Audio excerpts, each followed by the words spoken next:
everyone. So today I'm here with Dre. What's going on, yo? Welcome to the channel, Dre. Thanks, man. Pleasure being here, man. Yep. You already know. Yep. And we're actually going to be doing a lot of videos together. And Dre has some very specific information about Orgonite and crystals that he's going to share with us today. So, Dre, how did you get into building or making these crystals that you're talking about? Either the pyramids or the medallions, what have you? How'd you get into it? Well, I've always been interested in gemstones and stuff like that. I've always loved alternative medicine and everything. And I think what it was is that I saw this video. It was like spiritual science or something like that. Y'all probably know a lot more than I do. And I saw that they were combining crystals and metals, and it really interested me. I started seeing online about Wilhelm Reich and started reading about all these different things. And I've always believed in spiritual energy and life force, so it was truly very interesting to me. So it just kind of had like a little intuition to go ahead and do it. I went on eBay and I ordered like a little bit of casting resin, and I've collected crystals probably since 2014, I believe. That's when I first got a little bit of set, and I started kind of purchasing them over the years. That's my little secret. Don't tell anybody. I like to buy them in bulk, and then break them down myself. Save a lot of time and save a lot of money. And it's a really enlightening thing, man. I started just to kind of make Orgonite. A lot of people, when they make Orgonite, they're using different crystals and different metal powders and everything like that. And I'm really good friends with Carl's Hands, and he's the guy who invented Orgonite. And I know it's going to be a little touchy because I know it's a little debatable, but once you get to know the guy, he truly is a good guy. He's not in it for the money. Carl Hans is truly a good person, and Wilhelm Reich is the guy who did all the research on the actual orgone energy. So he's the guy who was able to scientifically prove that it existed from all these machines. He built the orgone accumulator, and all these really different things that he figured out from his scientific perspective. He really. So when it comes down to the understanding of Orgonite, how much understanding do you have of what it does before you started? Because it feels like it's very complicated, and most people don't have this science. It truly is, man. I'll tell you that with the Orgonite, it is very hit or miss. It comes down to the greatest thing, like a lot of people say. It comes down to intention. It's almost kind of like, in a sense, and Hunter, I know you know a lot about the rituals and you practice every day. But when I make this Orgonite, it is my ceremony. It is I feel these very high vibrations. That's why I keep doing it, And I put my intentions in while I'm making this. So I put my 528 hertz and I play that off the speaker. So I'm playing that, listening to these sounds of nature, listening to the sounds of these high vibrations. And it really gives me this feeling. I love doing it, I get all these good reviews from people online who tell me, hey, I'm glad that you actually make authentic Orgonite. A lot of people you'll see will make Orgonite, but the problem with it though is that they have a lot of clear resin, and clear resin to me says that you're not filling that with material. And why I make the black sun Orgonite over the regular Orgonite is because it's a lot stronger. You're using powdered metals and crystals. I'm using iron oxide, which is the most highly magnetic metal that there is. They put it in the kid's silly putty, and there's a lot of properties to it. And quartz crystal, I crush them up, or I buy it from different vendors and stuff like that. So I'm not just putting in one piece of rose quartz or one piece of amethyst. I'm putting in the powder form, like crushed up in everything in there. So to me or whatever, it's just more materials, more power, more energy or whatever. And really with Orgonite in a sense to me is like a quantum pendant. Because I first started out, that's how I first kind of started into it. I bought this quantum pendant. And it was said it was charged with, I don't know exactly, with all these different, I don't even know the scientific terms, it's been so long or whatever, but pretty much it was charged with these negative ions or whatever that have these really healing benefits. So I did start noticing, even with that pendant or whatever, I was like, wow. I was like, this is crazy, man. Like, I'm literally, like, even if it's a placebo, like, I'm feeling better. I'm feeling, like, more happy. I'm feeling more, like, my emotions are more. So let's get on that. How do you use Orgonite in the sense that do you just wear it, or do you think that you can empower it through other meditation, or is it about wearing it? I do believe that it can be manipulated. I do believe it comes down, like I said, to intention. It's also about how it's made or whatever, the different types of materials. And then, like you said, when you're making it, you actually place that intention into it. No, right? Yes, sir. I definitely do. Because the music is guiding. Just like on the ayahuasca trips, right? When you take ayahuasca and you take these plant-based medicines or whatever, if you're taking these things just to get high or whatever, you're going to get an experience that is not really like collective, isn't really like kind of synchronized, if that makes sense. Yes, there's no synchronicity. But when you put an intention into it, then that changes the whole game. Yeah, you might still feel a little fearful, and I'm just talking about the hallucinogens. I'm not talking about Orgonite. Yeah. But it's just with everything, you put your intentions in to get the maximum results out of it, right? Yeah. So that's with the Orgonite. What I've noticed personally, this is my own personal experience, and with all my other different individuals who purchase Orgonite from me, what I do is when I feel it, I do feel like the sense of protection, like spiritual protection. I feel, first of all, from the EMF radiation, like I feel a little better having my cell phone in my pocket, having the cell phone around me, because with the Orgonite, I've been able to be more sensitive to that stuff. Mm-hmm. So I truly do know what this whole, thing about the 5G coming up and all the conspiracy behind that, and how cell phones really are not as safe as we assume them to be because of the damages they do to the body. So that's what Orgonite's number one thing is. But when I keep on going and research more and I keep on experiencing more, it's a lot more than just that or whatever. It is literally an access to be able to manifest things. And I don't know 100% how it does work. All I know is that it does attract organ energy. People think that it generates, and that is so wrong. Orgonite doesn't generate life force. You can't generate life force or whatever, but you can accumulate that life force or whatever, Mm-hmm. And that's exactly what I've experienced or whatever. Especially when you make Orgonite, I can wear this Orgonite all day, but when I make it, it changes the way I completely feel or whatever. It is it's a feeling that you get more sensitive to over times. And I believe it has... And here's the thing. So, when we're talking about different minerals that are put into the Orgonite, could you name a few of the different combinations that work best for certain things you're trying to manifest in your life? Let's say if you were trying to get for love or whatever, I'd want to put a lot of rose quartz in there. I'm really big into the chakras or whatever, and the stones off the chakras. So I definitely do believe, if you're looking for a love life or something, maybe have some rose quartz. Or, honestly, I'll just carry, even Orgonite or not Orgonite, I'll carry rose quartz in my pocket. There was an old man, he lived to be about 110, I believe. And he said that his secret was he would always carry a rose quartz in his pocket or whatever, because he believed or whatever to keep the heart strong. Yeah. And so it's just very fascinating when I hear stories like that, it inspires me. So yeah, I carry gemstones on me, and then I have my Orgonite. But the difference between Orgonite and crystals, here's the big thing, is that crystals, yes, they do have power and they do have a lot of great benefits to them. Mm-hmm.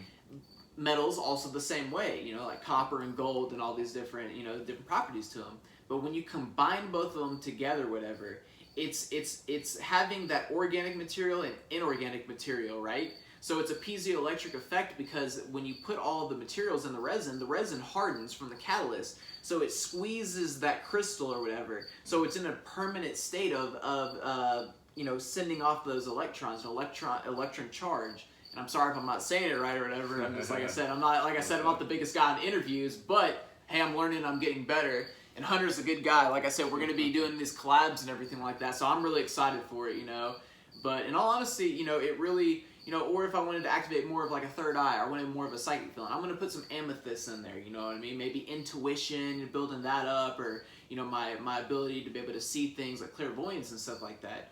So, really, I've got two main batches that I usually do. I usually either put the pink Himalayan salt, the quartz crystal, the iron filings, and the iron oxide, or... I will say that Himalayan pink salt, I've used that either in rituals or making holy water. Yeah. And it's very potent. Oh, amen, so for yeah, sure. It's very purifying, and it's just very potent, especially even I have a salt lamp made of that. Yeah. And it really increases the energy in the room in a positive way. So yeah, I would definitely agree that Himalayan pink salt is remarkable. It's very calming too, isn't it? You know what I mean? Yeah. When you have those in there or whatever, just like the Orgonite, you feel a lot more protected or whatever. You feel more calm. It's really setting the mood for a ceremony or a ritual, So I do agree with you on that. I mean, when we do our ayahuasca ceremonies by ourselves, we always play Native American music, because that guides the trip. You want to have some type of music, and it doesn't even have to be Native American music. It could just be some music preferably without words, because you don't want anything that has these words to play in your subconscious and you're in that state of mind, if that makes sense, you know. So in all honesty, man, like I said, Orgonite has just really helped me out. It's made me meet some of those beautiful individuals in my life. It's really changed my life in such a dramatic way so quickly or whatever. You know, how I met Hunter. Like, I've known Hunter probably for about probably about a year, like knowing you going to the store or whatever, you know what I mean? We're at work. And it's funny, man, because like I said, we're both like vegan. We try to eat healthy, eat for the spirit or whatever, you know. And you know, a lot of beans, rice, you know, whole fruits and vegetables. I try to cut out carbs as best I can, you know. And you know why I do that. I think we should talk about why we do that. For me, myself, I find that I am convinced both by the science and the spiritual understanding from Hindus that when you consume meat, there is that extra emotion you get from the animal. Yes, sir. Especially when it's slaughtered, but also even throughout its life, because there's this lower consciousness that it had. So you're making that a part of yourself.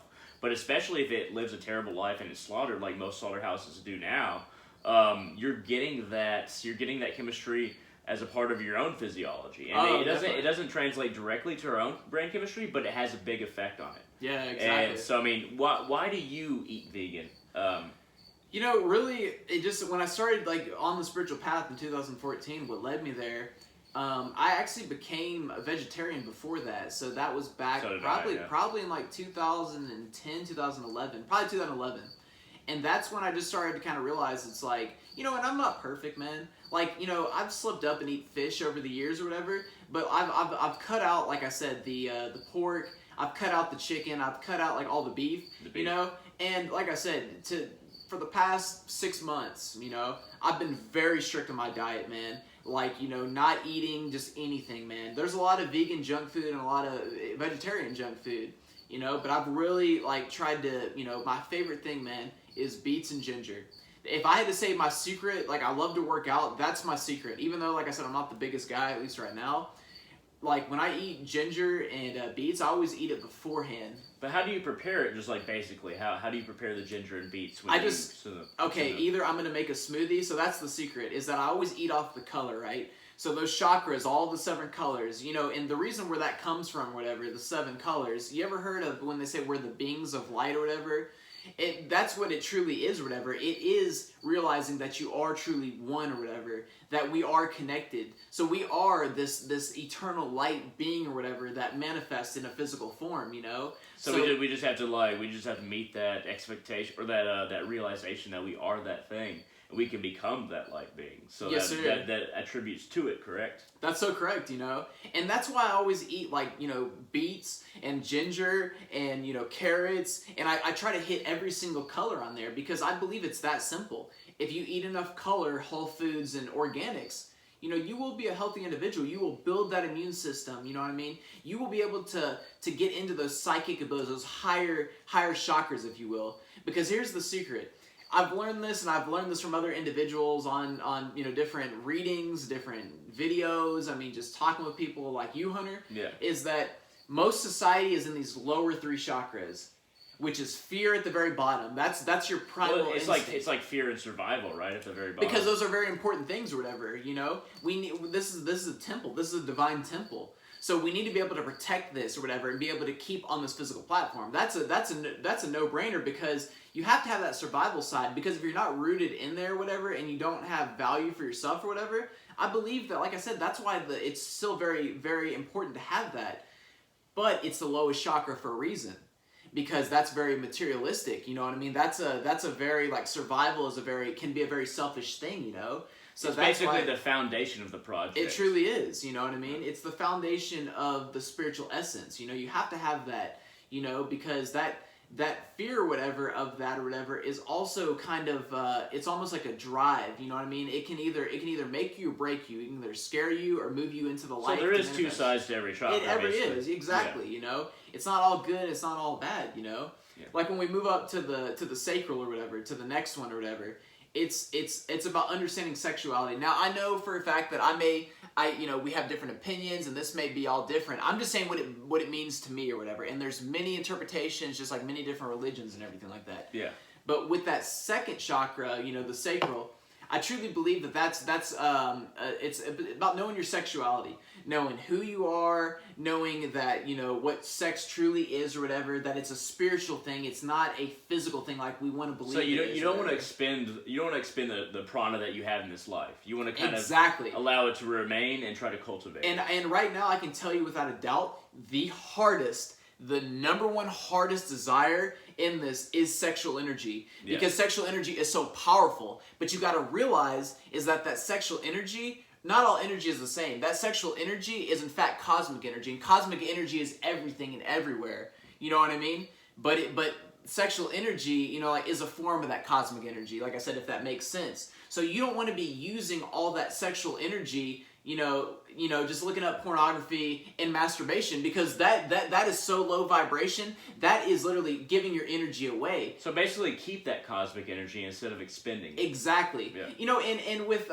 you know, having a relationship, man, with, you know, with a beautiful girl, you know, or it's 2019 now, you know, maybe that beautiful guy.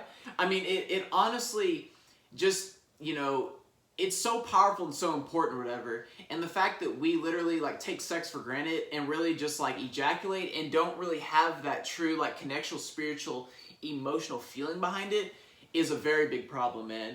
And that's what we see in a lot of societies. A lot of people feel drained and tired and unmotivated and all this. And a lot of people are inspired to do that through their society that they live in, especially if it's materialistic. But you're constantly seeing these ideas of body image that you should be. Oh, exactly. And then you are kind of fed by that materialism, and then you want to expend the energy in the worst ways possible. Exactly. And I think that's just the wrong way of doing it. But, you know, at the same time, every to each his own, man. And I'm not here to criticize anybody, because I'm not a perfect person, man. I never will be, and no one else will ever be, you know, because we're all part of the experience. We're all part of the divine, you know. We're all a different expression. So let's move on to your ideas of enlightenment and moksha. So, like, do you call a realization of your true self and the ultimate connection enlightenment, or do you call it moksha, or do you call it just realization? I would call it enlightening. You know, having that in state of enlightenment or whatever, or nirvana. And truly, what that means to me is to be able to, you know, I go back to the chakras or whatever, having all those balanced or whatever, having every part of your life balanced, whether it be financial, spiritual, your wellness, your fitness, everything. I think everything is truly important or whatever. Life's all about a balance. And I think that if you can live life, you can be happy, and you can have that balance within you or whatever, that's what enlightenment means to me, you know? Yeah. And, you know, you can still be creative. You don't have to give up your life necessarily, you know what I mean? Because life to me is very psychedelic and very quantum, you know? I mean, true creativity comes not from the ego, but from just tuning into that level of awareness, that level of manifestation.